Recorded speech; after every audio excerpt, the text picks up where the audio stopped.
বাস মালিক। জি sir এটা আমরা নিয়ে আসছি। বিআরটি এর সিল কই?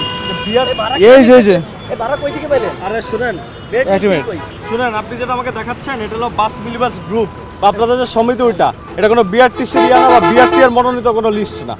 এ সময় এরকম গ্রুপ বা সমিতি বাংলাদেশে অনেক আছে, বোঝা গেছে?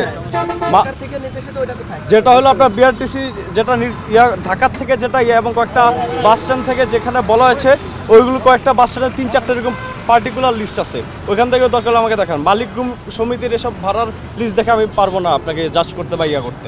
আপনাকে আমি আপাতত যেটা করতে বলেছি আপনি সেটা আমি করতেছি। তারপর আমি তো এখন মনে করেন সুপারভাইজার, আমি তো আপনার লিস্টটা দেখেছি। মালিকের সাথে কথাবার্তা বলে আমি আপনাকে তো মালিক কথাবার্তা বলে দিচ্ছি।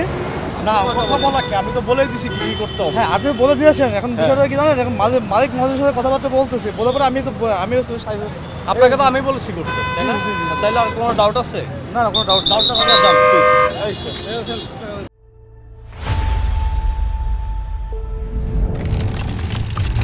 ভাড়া কত তারা আমাদেরকে বলছে 600 টাকা, এই বলে টাকা নিচ্ছে। হ্যাঁ, 550 টাকা স্যার।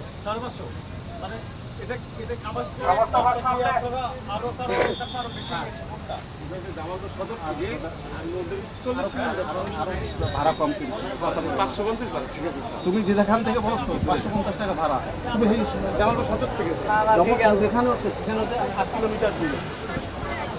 600 করে রেখেছে, বাট অ্যাকচুয়াল হলো 550, ঠিক না? জি। এই সুপারভাইজার কে?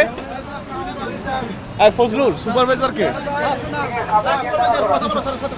50 টাকা করে প্রত্যেকজন যাত্রীকে ফেরত দেন এখন।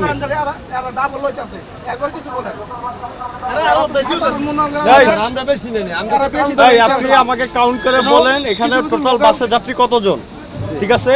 প্রত্যেককে মাথা পিছু 50 টাকা করে। চৌরাস্তা থেকে যে লোকটি উঠছে দিতে বাদ যাবো। হ্যাঁ, এটা বাদ দাও, তুমি যেটা বাদ দেন, যেটা 600 ঠিক আছে ভাড়া রাখছেন, ওটা তো 550। জি, যারা 600 করে কাটছে সবাইকে 50 টাকা করে। আমি তো স্যার 600 টাকা ক্যাশ দেয় না, আমার কাউন্টার থেকে ওনারা টিকিট নিচ্ছে, আমি যেটাই হোক, কাউন্টার থেকে আমার 500 টাকা আপনাকে আমি যেটা বলছি ওটা করেন।